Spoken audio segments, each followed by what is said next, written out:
اعوذ باللہ من الشیطان الرجیم بسم اللہ الرحمن الرحیم۔ اللہ تعالیٰ کی بے انتہا حمد و ثنا اور اس کی محبوب ہستیوں پر بے انتہا درود و سلام کے بعد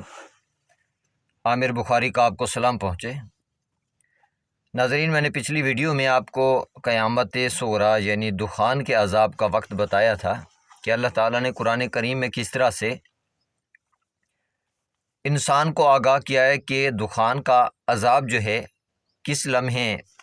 زمین پہ آئے گا، زمین کو اپنی لپیٹ میں لے گا، یہ انتہائی دردناک عذاب ہوگا، اور آپ کس طرح سے قرآن کریم کی اس آیت کے ذریعے دنیا میں آپ جہاں کہیں بھی ہیں اپنے علاقے میں آنے والے اس عذاب کا وقت خود سے معلوم کر سکتے ہیں۔ میں نے پچھلی ویڈیو میں آپ کو بڑی تفصیل کے ساتھ یہ بتایا تھا، لیکن آج میں قیامت صغریٰ کی بجائے قیامت کبریٰ کے حوالے سے بہت اہم پوائنٹ ڈسکس کرنے جا رہا ہوں، اور یہ وہ پوائنٹ ہے، وہ نشانی ہے جو آج تک کم از کم میں نے کسی سے نہیں سنا،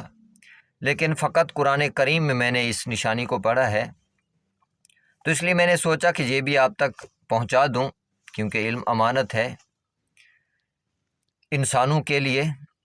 خدا کی طرف سے۔ تو اپنا فرض ادا کرتے ہوئے میں نے یہ کوشش کی ہے اور یہ ویڈیو اسی لیے بنائی ہے۔ دیکھیں، سورہ یاسین میں جو کہ 36واں سورہ ہے قرآن کریم کا، اس میں اللہ تعالیٰ نے ورس نمبر 47 سے لے کے 50 تک پورا نقشہ کشی کی ہے قیامت کے اس وقت کی، اس لمحے کی جس وقت قیامت زمین پہ آئے گی، کائنات میں آئے گی اور کائنات کو ختم کر دے گی، تباہ کر دے گی۔ ایگزیکٹ اس لمحے کی سورہ یاسین میں اللہ تعالیٰ نے 47 سے 50 تک پوری ڈیٹیل دی ہے۔ اب اس کو سمجھنے کی کوشش کرتے ہیں کہ سورہ یاسین کی ورس نمبر 48 میں اللہ تعالیٰ نے فرمایا ہے کہ وَيَقُولُونَ، اور یہ کہتے ہیں، مَتَى هَٰذَا الْوَعْدُ، یہ قیامت کا وعدہ کب پورا ہوگا، ان کنتم صادقین، اگر تم سچے ہو تو۔ اب یہاں پہ ایک چیز میں کلیئر کرتا چلوں، اس آیت میں کیا ہے، وَيَقُولُونَ، اور وہ کہتے ہیں، یسألون نہیں ہے، یعنی وہ سوال نہیں کر رہے، کیا کریں، اعتراض اٹھا رہے ہیں۔ اب اس اعتراض کی دلیل آگے کیا بنتی ہے، ان کنتم صادقین، اگر تم سچے ہو تو۔ ٹھیک، تو اس کا مطلب ہے یہاں پہ اعتراض کرنے والے کچھ لوگوں کا سوال ہے کہ اگر تم سچے ہو تو قیامت کب آئے گی، یہ بتاؤ ہمیں۔ حالانکہ سوال ہوتا تو یسألون کا لفظ استعمال ہوتا، یقولون کا نہ ہوتا، اور پھر ان کنتم صادقین کا لفظ استعمال نہ ہوتا۔ اس کے علاوہ کیونکہ سورہ اعراف میں ورس نمبر 187 میں اللہ تعالیٰ نے یہ چیز واضح فرمائی ہے کہ کچھ لوگوں نے قیامت کے حوالے سے سوال بھی کیے تھے، اس کو اللہ تعالیٰ نے اپنے پاک کلام میں اس طرح سے بیان فرمایا ہے کہ یسألون کا عن الساعۃ، یہ آپ سے قیامت کے بارے میں، اس گھڑی کے بارے میں سوال کرتے ہیں کہ قیامت کب آئے گی، ایان مرساہا، کہ یہ قیامت آئے گی کب۔ تو ان کو جواب دے دیا گیا کہ یہ علم غیب میں سے ہے، یہ فقط اللہ تعالیٰ کو علم ہے، جب چاہے گا قیامت کو برپا کر دے گا۔ لیکن سورہ یاسین کی ان آیات میں اللہ تعالیٰ نے ایگزیکٹ لمحے کی طرف انسان کو متوجہ فرمایا ہے کہ یہ سوال کرنے والے نہیں تھے، اعتراض کرنے والے لوگ تھے، وَيَقُولُونَ کہنے والے لوگ تھے، جنہوں نے صداقت پہ، نبی کی صداقت پہ اور مومنین کی صداقت پہ بھی سوالیہ نشان چھوڑا ہے، ان کنتم صادقین، اگر تم سچے ہو تو۔ تو آگے جواب اس ذات نے کیا دیا کہ یہ لوگ جو ہیں اصل میں ما ینظرون، یعنی 49 جو آیت ہے سورہ یاسین کی، اس میں اس ذات نے جواب دیا ہے کہ ما ینظرون الا صیحۃ واحدۃ تاخذہم وہم یخصمون۔ ما ینظرون یہ کسی اور چیز کے منتظر نہیں ہیں الا سوائے اس چیز کے کہ صیحتاً واحدتاً، وہ سنگل بلاسٹ جو قیامت کے دن ہونا ہے اور پوری کائنات ختم ہو جائے گی، یہ اس کے منتظر ہیں۔ آگے فرمایا تاخذہم، یہ بلاسٹ اس وقت آئے گا ان پہ، وہم یخصمون، جب یہ آپس میں جھگڑ رہے ہوں گے۔ پھر ان کی سچویشن بتائی کہ ان کے ساتھ ہونا کیا ہے۔ ورس نمبر 50 میں اس ذات نے فرمایا کہ فلا یستطیعون، ان میں استطاعت بھی نہیں ہوگی توصیتاً، وصیت کرنے کی، ولا الی اہلہم یرجعون، نہ ہی اپنے اہل کی طرف، گھر والوں کی طرف پلٹ کے جا سکیں گے یہ لوگ، وہیں پہ ختم ہو جائیں گے، پوری کائنات ختم ہو جائے گی۔ اب دیکھیں ان دو الفاظ میں وَهُمْ يَخِصِّمُونَ، جب یہ آپس میں جھگڑ رہے ہوں گے۔ اب یہ اختصام کا جو لفظ ہے، یخصمون کا لفظ جو ہے، اس کی جب میں نے ڈیٹیل جاننے کی کوشش کی کہ اصل میں ہے کیا چیز، وَهُمْ، یہ کون لوگ ہیں، وہ کون لوگ ہیں جو جھگڑ رہے ہوں گے اور قیامت آ جائے گی۔ تو یخصمون کو جب میں نے قرآن کریم میں دیکھا تو سورہ زمر کی ورس نمبر 31 میں بھی ہے، سورہ شعراء میں بھی ہے ورس نمبر 96 میں، سورہ قاف میں بھی ہے ورس نمبر 28 میں، جس میں اللہ تعالیٰ فرماتے ہیں کہ لا تختصموا، تم میری بارگاہ میں آپس میں مت جھگڑو، یعنی قیامت کے دن پیروکار اور اس کا رہنما آپس میں جھگڑ رہے ہوں گے۔ پیروکار کہے گا اپنے رہنما کو کہ تم نے ہمیں گمراہ کیا ہے، تم ہمیں جہنم کی طرف لے کے آئے ہو، اور وہ دلائل دیں گے کہ نہیں، ہم جیسے تھے ہم نے اسی طرح تمہیں گائیڈ کیا۔ تو ان کے اس گفتگو کو، اس جھگڑے کو اللہ تعالیٰ نے تختصم کا لفظ استعمال کیا اس ذات نے۔ اسی طرح سورہ صاد میں بھی جہنمی آپس میں جھگڑیں گے کہ اپنے رہنماؤں کے ساتھ کہ تم نے ہمیں یہاں پہ لا کھڑا کیا۔ تو یہ سارے جو جھگڑے کے لیے لفظ استعمال کیے ہیں اللہ تعالیٰ نے قرآن کریم میں، وہ یہی یخصمون کے لفظ کو کلیئر کرتے ہیں کہ یعنی اب وہ آپس میں وہم یخصمون، وہ لوگ آپس میں جھگڑ رہے ہوں گے جب قیامت آئے گی۔ اب دو سوال، وہ کون لوگ ہوں گے، وہم، وہ کون لوگ ہیں یخصمون جو جھگڑ رہے ہوں گے۔ اب ان کو دیکھنے کے لیے، کیونکہ انہی لوگوں کا یہ جو سوال بنا یہاں پہ اعتراض، بلکہ وَيَقُولُونَ مَتَىٰ هَٰذَا الْوَعْدُ، جنہوں نے کہا، وا کا لفظ بتاتا ہے کہ یہ اوپر والی آیت کی کنٹینیوٹی ہے، اس سے پہلے بھی کوئی بات کی انہوں نے وا، اور پھر انہوں نے یہ بھی کہا کہ قیامت آنے والی ہے، قیامت ہے تو پھر کب آئے گی، دوسرا سوال یہ تھا ان کا۔ تو اس سے اوپر والی آیت یعنی کہ ورس نمبر 47 میں جب ہم دیکھتے ہیں تو بالکل کلیئر ہو جاتا ہے، اس ذات نے واضح طور پہ ہمیں بتا دیا ہے کہ یہ کون لوگ ہوں گے جو آپس میں جھگڑ رہے ہوں گے۔ اس میں اللہ تعالیٰ نے فرمایا ہے کہ وَإِذَا قِيلَ لَهُمْ، جب ان سے کہا جاتا ہے انفقوا مما رزقناکم، رزقکم اللہ، جو رزق اللہ تعالیٰ نے تمہیں دیا ہے اس میں سے انفاق کرو، تو ان کی بات کیا ہوتی ہے؟ قال الذین کافروا، جو کافر ہیں وہ کہتے ہیں للذین آمنوا، مومنین سے کیا کہتے ہیں جب انہیں کہا جاتا ہے کہ اللہ کے عطا کردہ رزق میں سے تم خرچ کرو، تو کافر مومنین سے کہتے ہیں انطعم من لو یشاء اللہ، یشاء اللہ اطعمہ، کیا ہم ان کو طعام کھلائیں، ان کو رزق دیں، اگر اللہ تعالیٰ چاہتے تو انہیں خود بھی رزق دے سکتے تھے۔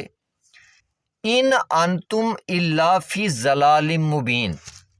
لیکن تم کھلی گمراہی میں ہو، یعنی کافر مومنین سے کہہ رہے ہیں کہ تم کھلی گمراہی میں ہو۔ پھر اگلی آیت ہے وَيَقُولُونَ، اور کہتے ہیں کہ یہ وعدہ کب پورا ہوگا، قیامت کب آئے گی۔ تو یہاں پہ کلیئر ہو گیا کہ یہ کافر جو تھے اس وقت جو اعتراض اٹھا رہے تھے وہ آپس میں جھگڑ رہے ہوں گے اور قیامت آئے گی۔ اب سوچنے کی بات یہ ہے کہ کیا قیامت تک وہ لوگ زندہ رہیں گے؟ اتنی لمبی عمر تو کوئی پا نہیں سکتا اس دور میں۔ تو پھر یہ کون سے لوگ ہیں؟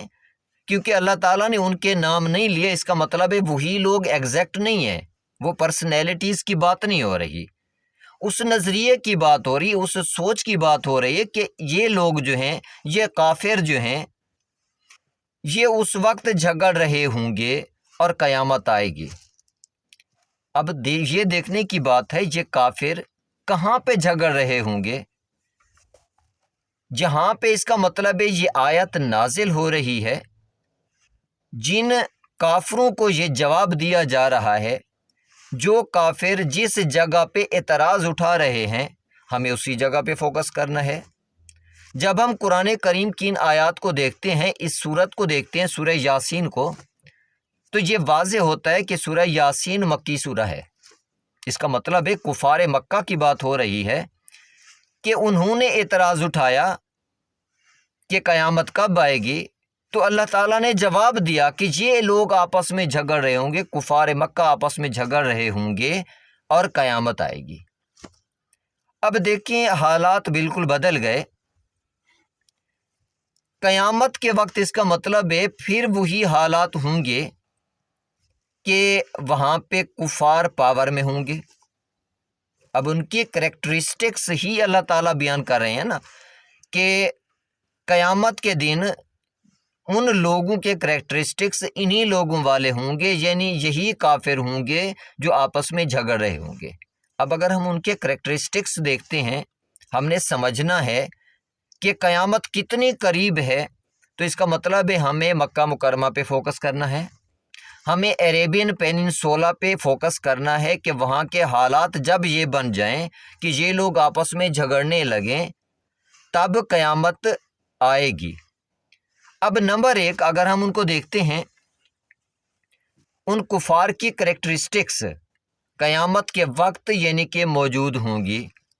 قیامت کے وقت موجود لوگوں میں وہی کریکٹرسٹکس پائی جائیں گی۔ تو ان میں سب سے پہلی کریکٹرسٹکس کو اگر ہم دیکھتے ہیں تو ان کی بیک پہ آخر کون تھا جو اتنے اگینسٹ تھے، ان کا کردار کیا تھا؟ جگہ کا تو ہمیں پتہ چل گیا کہ مکہ مکرمہ یا عربین پیننسولا ہوگا، جہاں پہ یہ کفار آپس میں جھگڑ رہے ہوں گے اور قیامت آئے گی۔ اب ان کی بیک پہ کون تھا؟ آپ جانتے ہیں کہ کفار مکہ کی بیک پہ، مشرکین مکہ کی بیک پہ بت پرست بھی تھے، اس کے علاوہ یہود و نصارہ بھی تھے،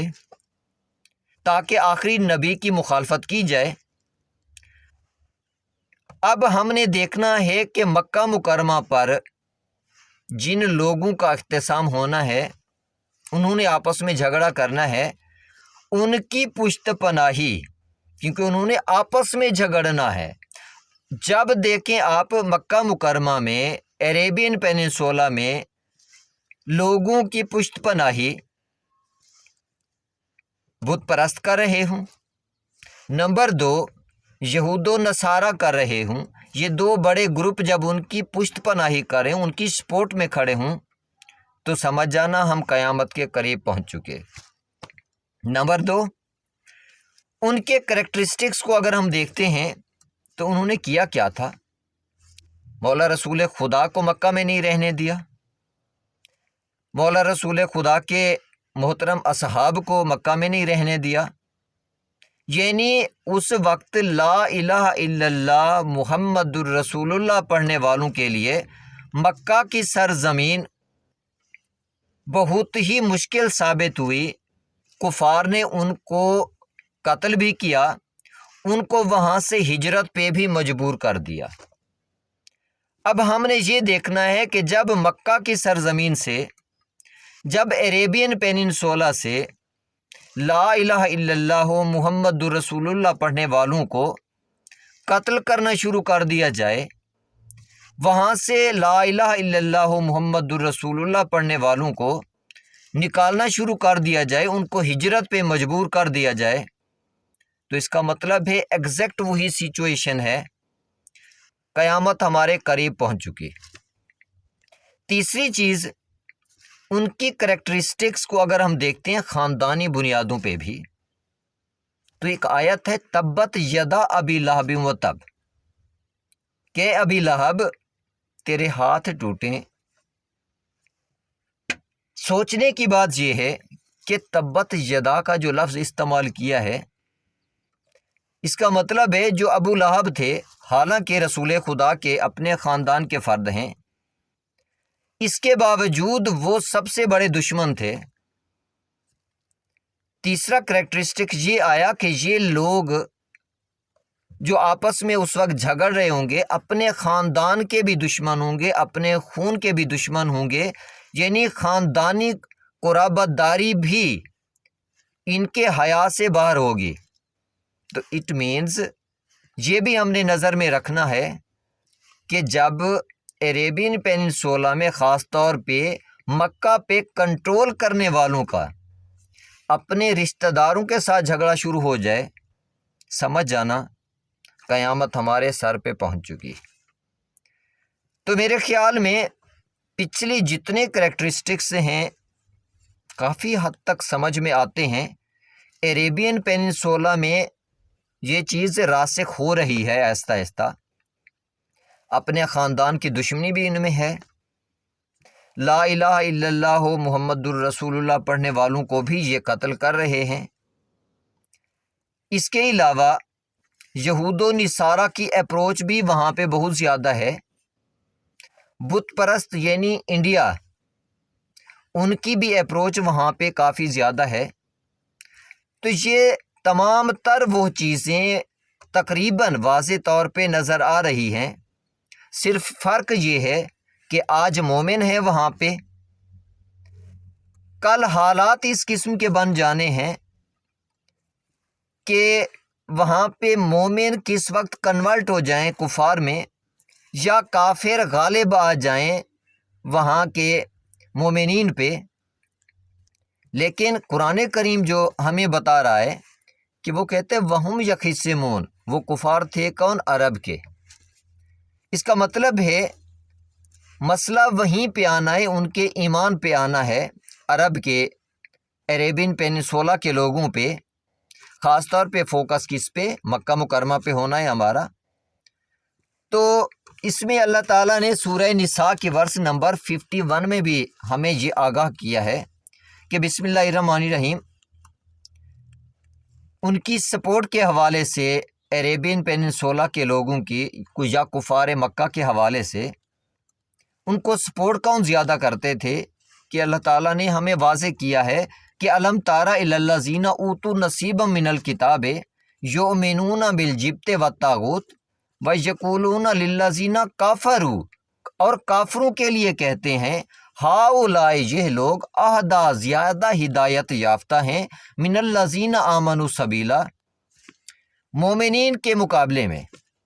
بڑی حیرانگی کی بات ہے، یعنی کفار مکہ کو، مشرکین مکہ کو اوت الکتاب جو تھے یعنی اہل کتاب، انہوں نے زیادہ سپورٹ کیا، پشت پناہی کی ان کی، کہ یہ زیادہ سیدھی راہ پہ ہیں، ہدایت یافتہ ہیں مومنین کے مقابلے میں، جو نبی کے ساتھ ہیں، جو نبی ہیں ان کے مقابلے میں یہ کافر جو ہیں یہ زیادہ ہدایت یافتہ ہیں۔ تو اس کا مطلب آج بھی ان کی پشت پناہی کی تو سمجھ آتی ہے، لیکن اللہ تعالیٰ نے ہمیں یہ بھی بتایا ہے کہ اگر تم نے اہل کتاب کے کسی فرقے کی اطاعت کی، اس کی پیروی کی، اس کی بات مانی، تو وہ تمہیں اپنے ایمان سے دوبارہ کافر بنا دیں گے، اس لیے ان سے محتاط رہنا ہے۔ لیکن ہم مسلمان یہ احتیاط نہیں کر رہے، وہاں پہ ہولڈ تقریباً اثر و رسوخ تقریباً اہل کتاب کا بھی ہے، اس کے علاوہ بت پرستوں کا بھی ہے۔ ساتھ ساتھ ایک اور چیز اس وقت تھی کہ جب کفار مکہ ان کی سپورٹ کر رہے تھے تو یہودیوں کا قلعہ تھا، قلعہ خیبر، وہ ان کو سپورٹ کر رہا تھا، اس لیے غزوہ خیبر ہوا تھا۔ آج یہودیوں کا جو قلعہ ہے وہ بنی اسرائیل ہے، یہ اسرائیل ہو گیا۔ اب کیا سمجھتے ہیں کہ اسرائیل عربین پیننسولا میں اپنا اثر و رسوخ بڑھا رہا ہے کہ نہیں؟ ان کی پشت پناہی میں کھڑا ہے کہ نہیں کھڑا؟ یہ سب چیزیں جس وقت کوئنسائڈ کر جائیں، اہل کتاب اہل عرب کی سپورٹ کرنے لگیں، اس کے علاوہ مشرکین اہل عرب کی سپورٹ میں کھڑے ہوں، پشت پناہی میں، اور اہل عرب میں سے یہ لوگ اقتدار کی خاطر، ظاہر دنیا کی خاطر تو مومن نہیں جھگڑتا، ان کا آپس میں اختصام ہوتا ہی نہیں ہے، مومن تو عطا کرنے والا ہوتا ہے۔ اس کا مطلب ہے یہ اقتدار کی خاطر، مکہ مکرمہ پہ اپنا حق جتلانے کی خاطر، اپنے اقتدار کے لیے یہ آپس میں جھگڑیں گے۔ جب یہ اقتدار کی خاطر آپس میں جھگڑ رہے ہوں تو سمجھ جانا قیامت ہمارے سر پہ پہنچ چکی۔ تو اسی لیے آپ فوکس رکھیں مکہ مکرمہ کے حالات پہ، عربین پیننسولا کے حالات پہ، اور ان بتائی گئی قرآن کریم کی نشانیوں پر، کہ جب یہ نشانیاں مل جائیں تو آپ کلیئرلی دیکھتے چلے جائیں گے کہ آپ قیامت کے کتنا قریب تر ہوتے چلے جا رہے ہیں۔ تو اسی لیے تقریباً یہ اس کائنات کے آخری ایام ہی ہیں، اسی وجہ سے دنیا میں بے چینی ہے۔ تو آنکھیں کھول کے رکھیں، اپنے کردار کو بہتر بنائیں۔ آپ نے کیونکہ اپنے خدا کی بارگاہ میں حاضر ہونا ہے، اب بھی ہم اس ذات کے سامنے جو کچھ کر رہے ہیں اس ذات کی ہمیں قدر کرنی چاہیے، اور ساتھ ہی کیونکہ ہم بہت ہی مشکل وقت میں داخل ہونے والے ہیں، قیامت جیسے لمحے میں دخان کا عذاب آنے والا ہے، تو ان تمام تر انفلیکشن سے بچنے کے لیے، خدا کے انتقام سے بچنے کے لیے، کم از کم اب ہمیں دنیا داری کو چھوڑ کے اپنے خدا کی قدر کرنی چاہیے، خدا کے سامنے غلط سوچنا نہیں چاہیے، خدا کے سامنے غلط بولنا نہیں چاہیے، خدا کے سامنے کوئی غلط کام نہیں کرنا چاہیے، اور اس کے حکم کو مانتے ہوئے ہم سب کو متحد ہو جانا چاہیے۔ اب ہمیں یہود و نصارہ، شیعہ سنی کسی بحث میں نہیں پڑنا چاہیے، کیونکہ اسی فرقہ واریت میں ہم خدا کی نافرمانی کر رہے ہوتے ہیں، اور اس کے جو عذاب ہے اللہ تعالیٰ نے بتا دیا کہ جو فرقوں پہ جائے گا اس کے لیے عذاب عظیم ہے۔ تو یہ تھوڑا سا وقت ہے، شاید میرا پروردگار چاہتا یہی ہے کہ آپ تک یہ پیغام پہنچیں، اور آپ کیونکہ اللہ کی پیاری مخلوق ہیں، خدا کی پاک ذات آپ کو عذاب نہیں دینا چاہتی، وہ چاہتی ہے آپ کو بخشنا، وہ چاہتی ہے آپ کو اپنی رحمت کی منزل پہ رکھنا، جنت میں رکھنا چاہتی ہے وہ ذات آپ کو۔ تو اسی لیے اپنے کردار پہ نظر ضرور کریں، اپنے ایمان پہ نظر ضرور کریں۔ اللہ کی امان میں رہیں۔ اللہ حافظ۔